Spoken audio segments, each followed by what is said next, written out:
Jim Eifert. All right, Greg, thank you so much. We are joining the governor's press conference here with other state leaders as we update you here on Hurricane Ian. Let's take a listen in. Hurricane Ian is located roughly 200 miles south of Key West. It's moving north at 12 miles per hour and is anticipated to exit land in Cuba very soon. It is now a major hurricane, Category 3 hurricane with maximum sustained winds of 125 miles per hour. Overnight and into this morning, some of the modeling that has been done is now projecting a landfall south of Tampa Bay.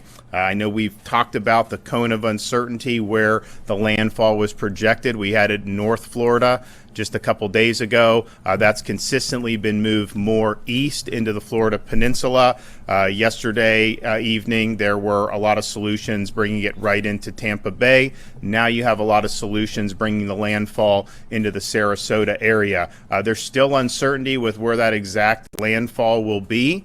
But just understand the impacts are going to be far, far broader than just where the eye of the storm happens to make landfall.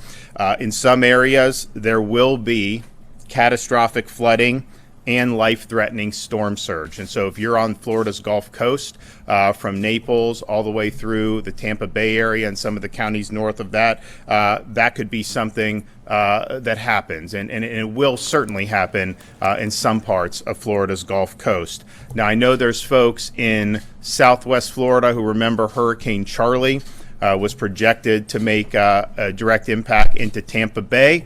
And then it turned and went into Southwest Florida. I would just say the track may end up doing something similar, but this is a much different storm. Charlie was a lot smaller. It was powerful. It was a Category 4. Most of the damage from Charlie was from wind and wind destruction. What we have here is really historic storm surge and flooding potential. And so if you're looking at those places in Fort Myers, Charlotte County, Sarasota, the storm surge that you're going to see generated from this is going to far eclipse what we saw there. And so as you look to see what is going on with the local counties, there's evacuation orders that are in place on all these counties from Pasco and Pinellas down to the Fort Myers area. And our recommendation is to heed those evacuation orders. What those evacuation orders are doing is identifying people that live in areas that are vulnerable to major storm surge. And that storm surge can be life-threatening.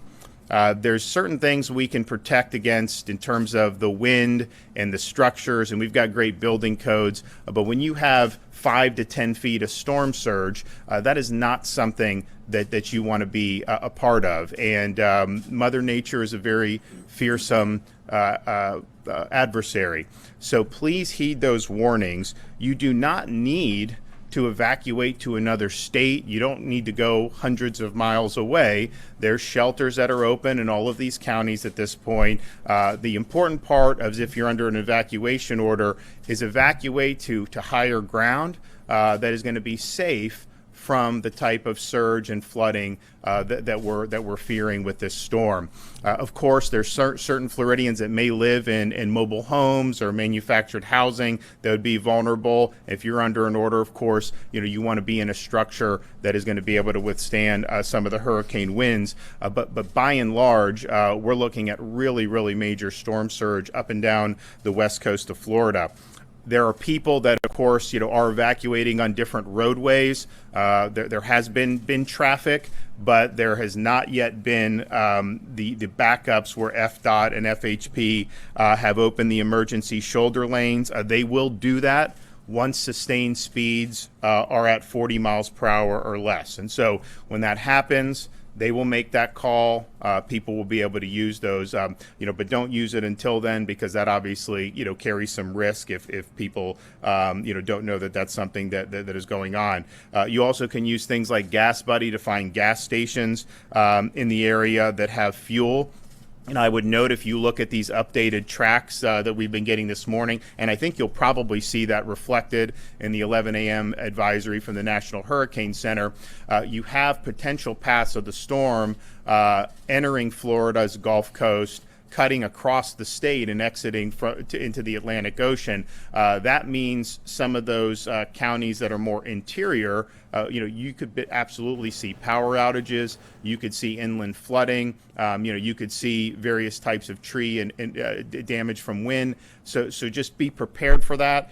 We were here 48 hours ago, and most of the solutions had it going up the coast, the west coast of Florida. Well, now most of them have it ramming into the state of Florida and cutting across. And so just be prepared for that and understand that that's something that could be happening. Visit Florida has partnered with Expedia to launch an emergency accommodations page. Anyone who has been ordered to evacuate can use this page to find available accommodations in other areas of the state by visiting expedia.com/Florida. Again, expedia.com/Florida. We have about 2.5 million Floridians that are currently under some type of an evacuation order. Make sure you know your evacuation zones, so you can find that at floridadisaster.org/plan-prepare. floridadisaster.org/plan-prepare. And of course, if you are called upon to evacuate, make sure you take care of your pets. Don't leave your pets behind when you're evacuating. There's pet-friendly shelters. There's things that can be done to take care of pets. We want to make sure. So there is information about planning for your pet at floridadisaster.org/plan-prepare. We want to make sure that we're taking care of our friends.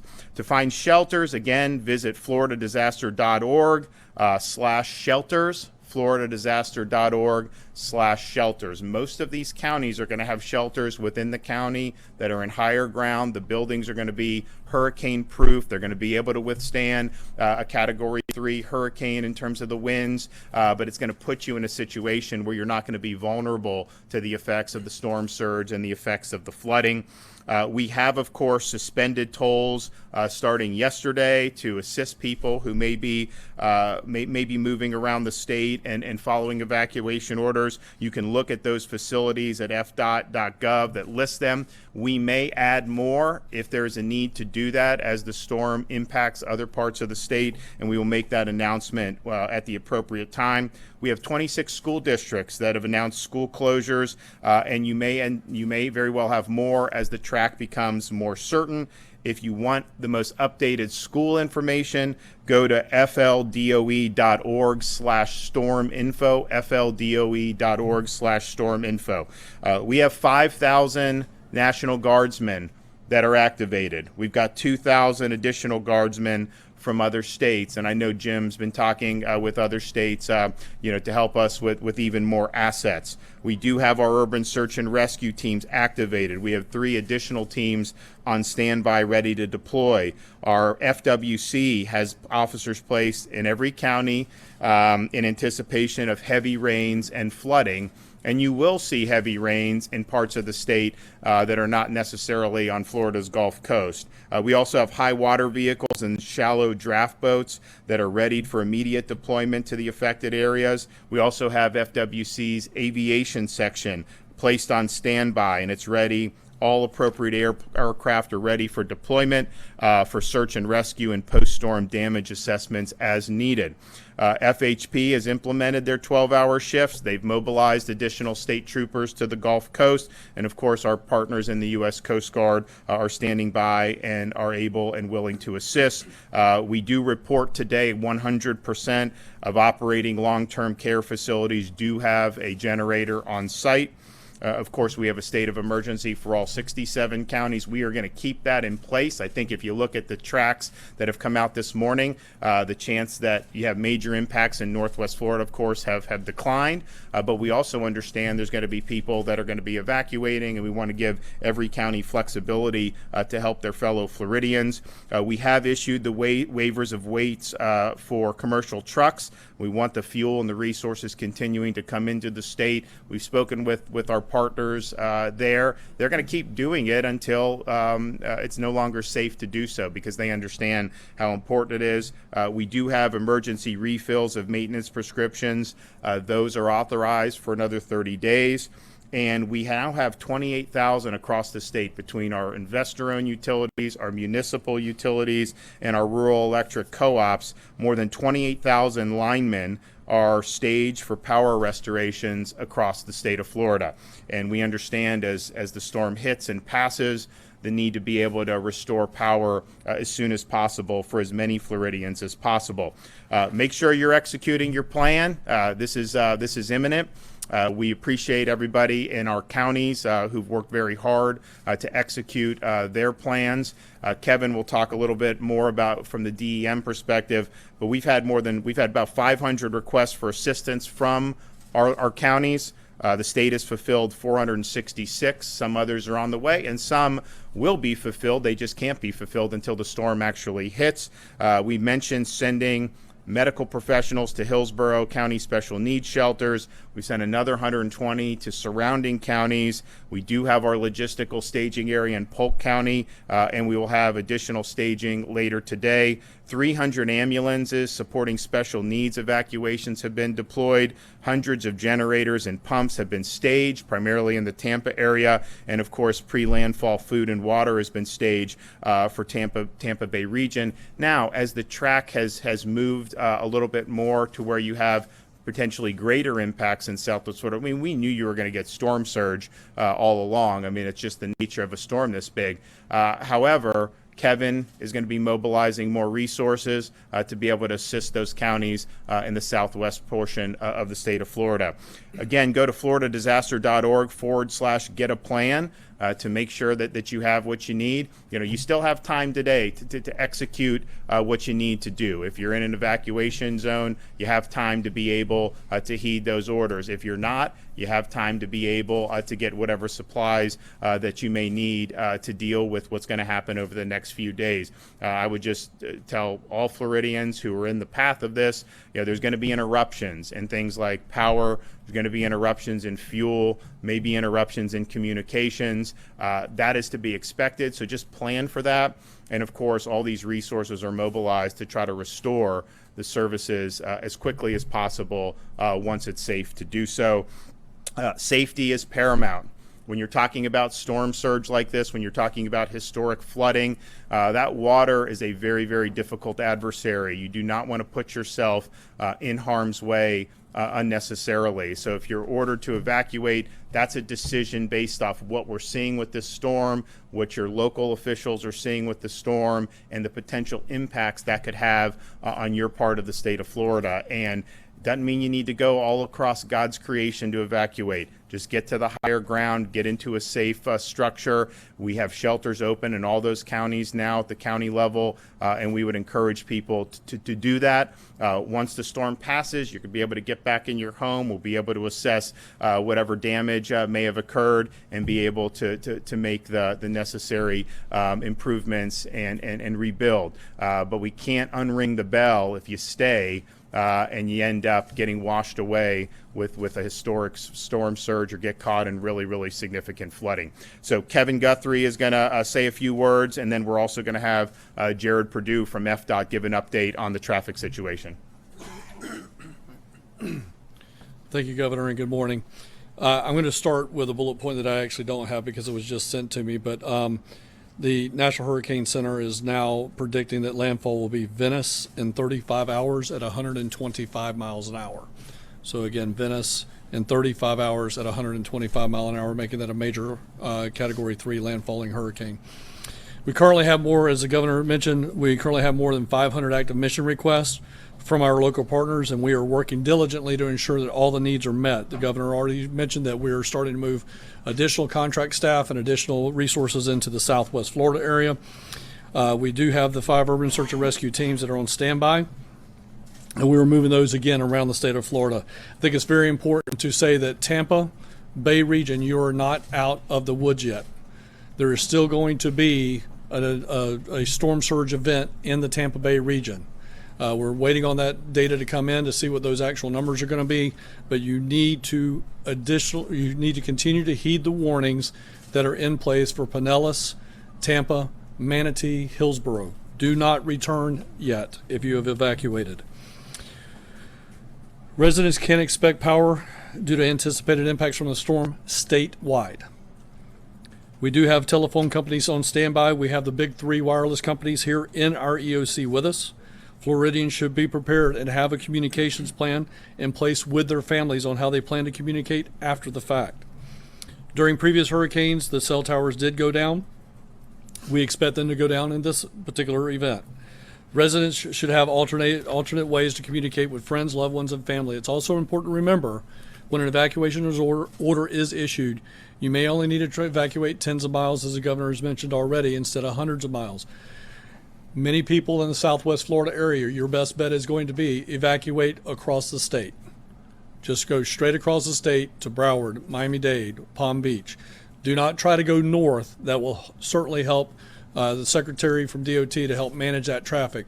Do not go north. Go straight across over to Southeast Florida. Residents should take the time now to determine if they live in an evacuation zone. Again, that is available at floridadisaster.org/KNOW or /plan prepare, as the governor has already mentioned. I want to take a moment we've had some calls come into our call-in center. It is not the FEMA flood site. These are evacuation zones on floridadisaster.org. They are not one and the same. We had a lady call in this morning saying, well, it says I live in a zone X. That is a FEMA flood map. That is not a storm surge zone evacuation zone. So please know the difference between the two. Keep gas and battery tanks at least half full throughout the entire season, especially in this event. That'll cut down on lines at gas stations. If you live in an evacuation zone and you decide to shelter in place, make sure you have enough supplies to weather the storm. We may be without power 3, 5, 7 days or more, depending on the situation. You'll want to make sure that you have extra cash in case in case credit card services are unavailable after the storm. Another major threat with Hurricane Ian is going to be damaging winds. So if you can pick it up, put it up. Again, if you can pick it up from your yard, put it up. Secure those loose items in your yard. Take the time to clear all that potential debris. Bring in furniture. Strong winds can pick those items up and crash them into your home or your neighbor's home. For more updates in your area, remember to follow your local county emergency management activity. That will be the best source of information at the local level on your evacuations. The division has activated the State Assistance Information Line, the cell line, to provide additional resources for Floridians to receive up-to-date information regarding Hurricane Ian via phone. Residents and visitors can call this toll-free line at 1-800-342-3557. I'll repeat that number. It is 1-800-342-3557. You can also follow the division on Facebook and Twitter. Our Twitter handle is at FLSERT. That's at FLCERT. If you have any additional information that you need, you can always go to our floridadisaster.org website /info. Governor, again, thank you very much for your leadership in this situation. Great. Jared? Yes, thank you, Governor, and good morning. As the Governor mentioned, toll suspensions are still in effect for listed facilities focused on the coastal areas. We are going to continue to monitor the situation and will potentially enact more as deemed appropriate.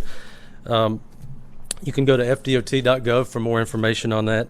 FDOT road and bridge contractors have suspended operations on active construction projects within the projected path of Hurricane Ian. These projects are performing activities such as lowering crane booms, high mast lighting, securing barges, clearing traffic control devices, and checking drainage systems. Contractors are also opening all travel lanes and removing non-critical barricades to aid in evacuations. For bridges in the potential impact area, once wind speeds increase beyond 40 miles per hour, we coordinate very closely with FHP and local law enforcement and stop traffic from crossing bridges for the safety of the traveling public. FHP will be closely monitoring wind speeds on critical bridges such as the Sunshine Skyway Bridge. FDOT is staging resources nearby to perform critical road and bridge inspections after the storm. in order to resume bridge usage as soon as it is safe to do so. Typically, inspections are performed and we prioritize coastal bridges and move inland. For example, in the Tampa Bay area, Howard Franklin, Sunshine Skyway, Courtney Campbell, Gandy Boulevard, and Pinellas Bayway would be those priorities. Additional resources are being staged strategically in safe locations in close proximity to the projected path to allow for quick implementation following the passage of the storm. FDOT is activating specific emergency and pre-event contracts and also road clearance contracts to expedite roadway openings after the storm passes through. FDOT will also be closely coordinating with utility providers to coordinate post-storm debris operations in support of power restoration. We continue to coordinate very closely with FHP, Georgia DOT, Florida DEP, and the U.S. Coast Guard for other bridge and road closures and to facilitate evacuations and debris cleanup after the storm passes through. All of our seaports currently have adequate fuel supplies and are well positioned to quickly reinstate operations following the storm to keep fuel supplies moving. Seaports in the cone of influence have already begun suspending operations to prepare for impact and staging appropriate resources to safely restore operations after the storm. We're also very closely coordinating with our airports in the area of impact. For information on airport closures, please get with your local airports. As evacuations continue, FDOT has traffic management centers around the state that operate 24/7. We have teams monitoring traffic levels along critical corridors to ensure safe and efficient flow of traffic. We've also increased our resources in terms of FDOT road rangers and motorist assistance to aid in evacuations, and we will be closely monitoring traffic speeds, traffic volumes along the evacuation routes, and we'll also be considering the use of the shoulders when it is needed. As the governor mentioned, we typically look at operating speeds of around 40 to 45 miles per hour. We've already begun operations to make sure the shoulders are clear of debris and clean so that vehicles can safely use them. Florida's 511 travel information system is available for drivers to stay informed about roadway conditions during emergencies. These services includes traffic conditions, road and bridge closures, toll suspensions, and other specialized alerts. To use Florida's 511, visit the website at fl511.com or download the app on both Apple and Android devices. Again, Governor, thank you for your leadership. Okay. So so that's what the NHC is going to have that at the 11 advisory. That's what we're being advised. Okay, so and we had mentioned because the models overnight that were coming in were all arriving at solutions in Sarasota area. The National Hurricane Center's 11 a.m. advisory will confirm that with a landfall in the southern part of Sarasota County. Now again, this thing is just getting over Cuba. I mean, there could be more wobbles, and so the idea that the eye is no longer projected to hit Tampa Bay directly does not mean that you will not have major impacts in Tampa Bay. Does not mean that you can't see a wobble going a different direction. I will say, just having watched these runs over the past 96 hours or so, you are seeing the models really, really push more east. And so if you have an impact into a place like Venice, that is going to be a lot of inundation, a lot of surge in places like Charlotte County, places like Lee County, of course Sarasota as well. But what that will also do is likely bring it to cut it across the state of Florida. And so there's different models on that, but a lot of them now have it cutting across and going out into the Atlantic Ocean. So if you're in some of those interior parts of the state of Florida, from kind of up I-4 almost, and some of those things, just anticipate. Now, it's not going to be a Category 3 hurricane by the time it gets to you, but anticipate interruptions, anticipate wind, anticipate a lot of rain. And of course, we have rivers and waterways all throughout the state of Florida, including the interior, that are in danger of overflowing under those circumstances. And so just continue to watch the weather wherever you are in the state of Florida. Heed the advice of your local officials, but this is definitely something that is getting closer and closer. And so act now to do what you need to do to protect yourself and your family. Okay, any questions? Yeah, Governor, worst case scenario, and I think you may have seen Jeff Brandis make some calculations about the insurance impact that citizens could be, which covers 25% of Tampa Bay area, could be, paying out $10 billion. The total cost just for the Tampa Bay area could be $40 billion. Is there some contingency plan in place beyond what the legislature and you approved, to lower the hurricane catastrophe cap? We'll address it. I mean, we'll address it. I mean, we have a cat fund that's flush. We put another $2 billion into kind of an added layer of protection. I would say, though, we are looking at a lot of flood claims. I'm not saying there's not going to be wind damage. I mean, it's a hurricane, so you're likely to see that. But when you're talking about things like Tampa Bay, the danger and why Tampa Bay is so fragile in terms of these types of storms and why people have said that's the one place in Florida that could have the most damage is because that water's got nowhere to go in Tampa Bay. And so you end up with surge, you end up with flooding. In that Tampa Bay area, we have close to 1 million flood policies under the National Flood Insurance Program. We've got about 15,000 private policies. And so most of that is going to end up being an issue for that. Now, of course, there's more that I want to do in terms of the wind insurance, and that'll be something that we're going to address. I mean, look, at the end of the day, we've got to make sure folks are taken care of, and so we will do that, whatever we need to do. On the nursing homes, I mean, how many nursing home residents have been evacuated across the state? And is there an update on how compliance is going? We're hearing about power outages with the ACA rule compliance. So right now it's 100%. So the 100% are reporting generators on site, and we're happy about that. Kevin, do you want to talk about? I know they've done it in the Tampa Bay area. Sure. Pinellas County mentioned yesterday that they are evacuating somewhere around the neighborhood of 90 hospital ALFs and nursing homes. We've got similar numbers into the south of the Bay. Obviously, Manatee County doesn't have that many, but all of those counties are getting compliance with evacuation orders. And when and if we have challenges, obviously Secretary Marcella makes some phone calls and we get compliance. So we're getting 100% compliance right now out of the ALF medical nursing home industry, and again they're hitting the evacuation orders, they're evacuating. But again, the good news story here, really good news story, is we have 100% compliance with the generator rule.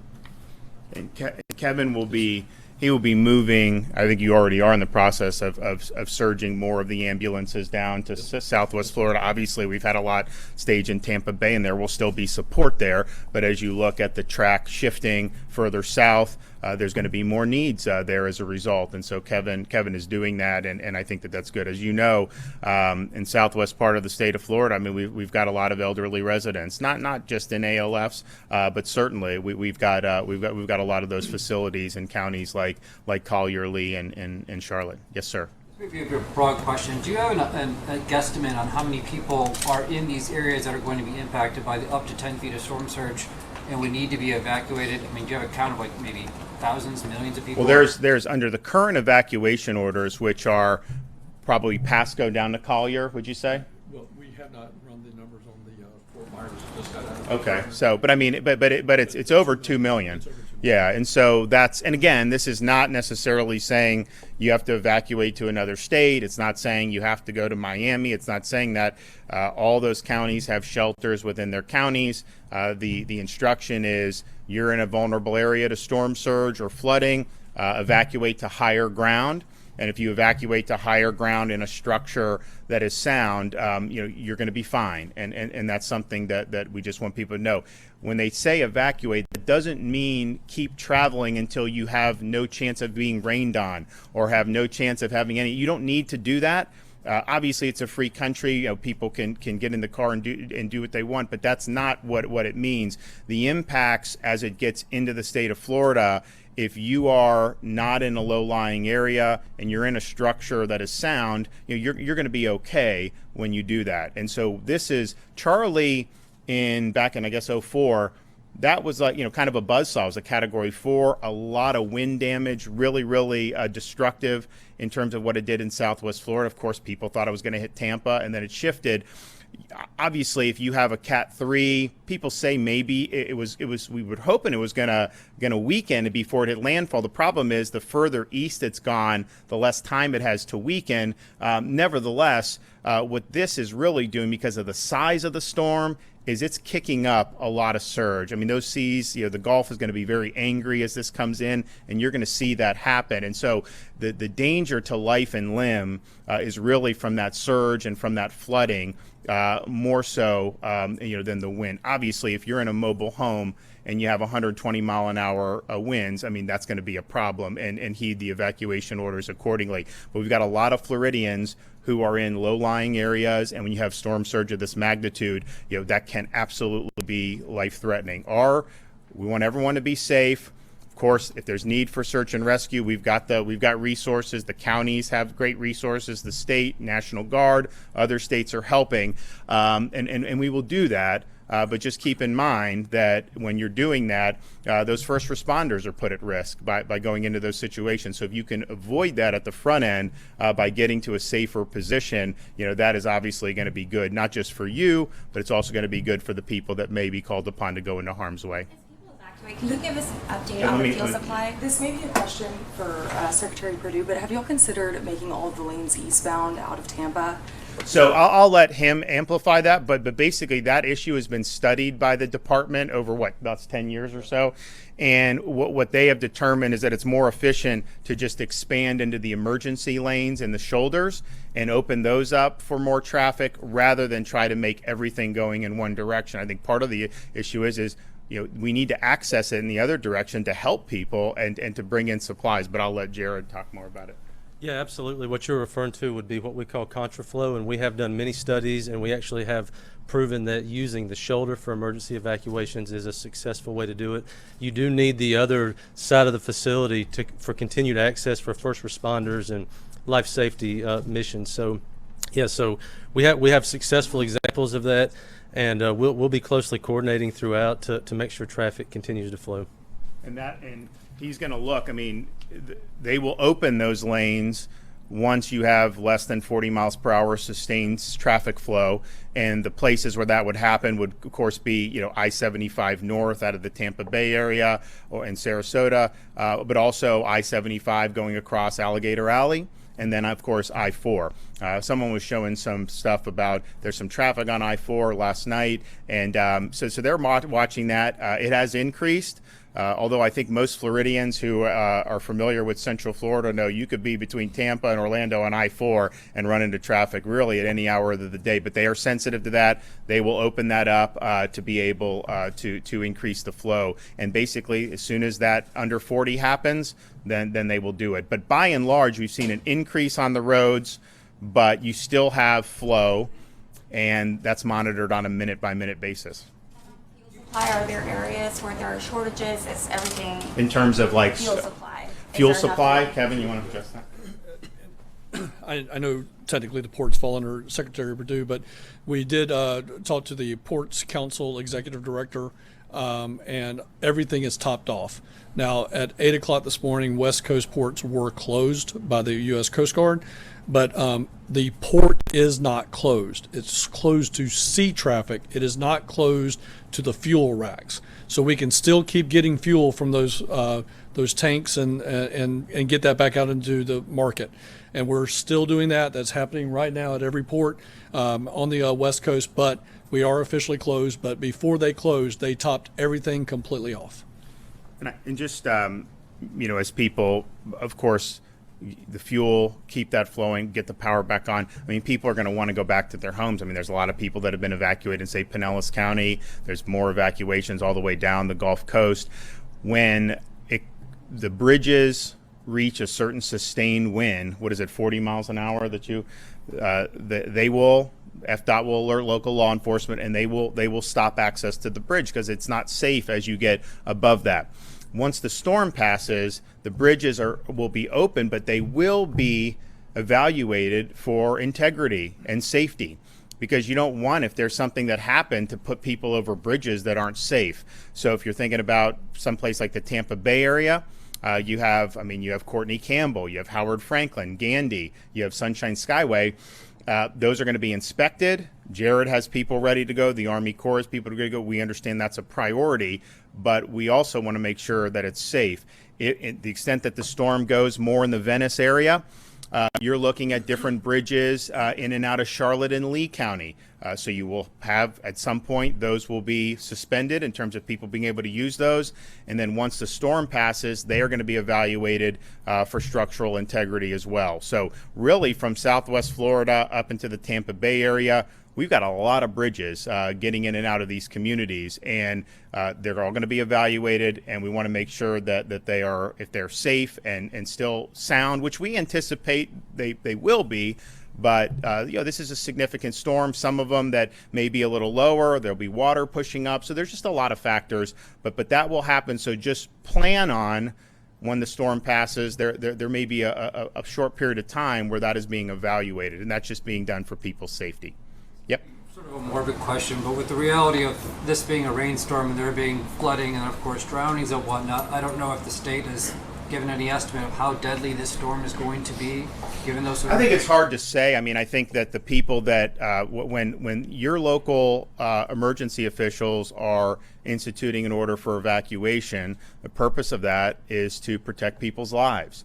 And the more people that heed that, the less likely that you're going to see fatalities when you have major storm surge or flooding in those areas. I will say, and it's something that Kevin has also talked about and I've talked about a lot, in some of the recent storms across the country, you've had more fatalities after the storm hit than because of the storm directly. And that has a variety of different reasons. One of the things is misuse of generators inside people's homes. That exhaust has got to go outside your home. Do not put that inside. That will be, you could get poisoned and you could die. So we see that happens now in pretty much every storm. So we've put out videos, we've put out different guidance about using generators I mean, nobody wants to be without power. Generators can be a great thing to kind of keep a sense of normalcy as you're waiting for other things around you to get back to normal, but you got to use it properly. There's also people will go into some of the standing water that you see. If you have standing water, you could have an electrical cord or something that is in there, and you could get harmed in that way. Driving vehicles when you have a lot of standing water is very, very hazardous. And so we would caution people not to try to drive vehicles through flooded streets. So you see a lot of the things that happen after the storm that have unfortunately caused folks to pass away. So those are things that we're putting guidance out on. But on the front end of the storm, the surge, the flooding, making sure if you are in a vulnerable structure like a mobile home that you be able to evacuate to a safer structure is very, very important. The general, if I may, given the severity of the flooding we expect, what role do you expect the Guard to play in the aftermath of the storm? Really, it's we're a support role, whatever the Department of Emergency Management needs us to do. It could be everything from security to transportation. Aviation is a big part if we end up in search and rescue kind of scenarios. So, we're kind of the Swiss Army knife of operations. We can be used for whatever the Department of Emergency Management needs us to do. More assets. Can you be more specific about what type of assets maybe y'all are searching for? Yeah, as we do our planning, it kind of changes every day. Yesterday we were looking at the potential even having to do air bridges into the peninsula of St. Petersburg, Clearwater. As the storm moves further south, we think that may not be quite the plan that we need to be looking at. So kind of changes day to day as we see the updates in the hurricane and where it's going to be, and what kind of potential damages and missions it might introduce for our forces. So we're constantly reassessing some big things that we're looking for from out of state, additional aviation assets HH-60s, CH-47s, heavy lift capability to be able to move supplies and people and equipment. Search and rescue equipment and supplies also a big part of that. So it really depends. Could be security, depending on where we are and what the aftermath looks like as we go through the recovery stages. So we've got transportation's another big one, looking for high water vehicles as well as swift water vehicles if we end up with a flooding event where we're needing to get to folks who can't move by land. So really almost everything that you can imagine that the director might be needing some additional muscle on, will be providing it. Yeah. This might be for Director Guthrie. We keep talking about the flooding and the surge, and it kind of reminds me of what happened with Katrina, where the damage and the threat was more flooding and surge and in advance of that, they got like 80 to 90% of New Orleans evacuated and managed to avoid a lot of serious death. But there were still people on rooftops, people in car. Yeah. Have you thought about that? Have you looked at Katrina as a potential model for what you need to do to respond here? Absolutely. History is past performance, and the best predictor of future performance is past performance. So we certainly look at all of those after action reports and take the best practices from them. And that's one of the reasons that in the last question that was just answered by the general, we're beefing up aviation assets so we can actually go out and do that recon after the disaster happens. So if we have somebody in an island situation, or maybe even on a vehicle rooftop, or even God forbid an actual structure rooftop, these guys can help us locate that, and we can start moving ground assets into that situation. Or if need be, we call in the Coast Guard, and the Coast Guard comes in and starts doing some type of aerial type rescue. So all of those things are true. But again, I want to reiterate what the governor just said. If people will heed evacuation orders, and it goes back to Eric's question, if they heed the evacuation order, I have a 100% guarantee that they will not die from storm surge if they heed the evacuation order. I have a 100% guarantee that they will not have to be rescued off a rooftop if they heed the evacuation order. Where we're at right now is execute your plan, start evacuating if you've been asked to evacuate. So we're going to be continuing to work with our local partners. I do want to thank everybody up here at the Florida Department of Emergency Management, everyone involved with the EOC. This was something that we saw coming when it was just, I guess, a disturbance off the, coming in there, and we understood the potential. And so we've been working with all the local partners under a state of emergency, and I do really appreciate all the work that they've done. The one thing about Florida, we have to deal with a lot of these threats. It's just something that you do when you live in a kind of a tropical paradise. But we're fortunate we have some of the strongest emergency management professionals in our counties anywhere in the country, and I think that they're doing a great job, and they'll continue to serve the people of their communities well as we weather this over the next many days. Thanks, everybody. You've been listening to Governor DeSantis and state emergency officials saying the state is ready, but also echoing the warning that we've heard from Bay Area officials. Take these evacuation orders seriously. If you have been told to evacuate, do so immediately. If you have your smartphone nearby, go ahead and open your camera, because we're going to put up a QR code for you. And this will take you to our ABC Action News Plus app. Here it is right here. You can find everything that you need to help you get through, Ian, including your evacuation zones if you don't know them. Again, use that QR code, put your phone up to it. It'll give you all the valuable resources to help you get through this storm.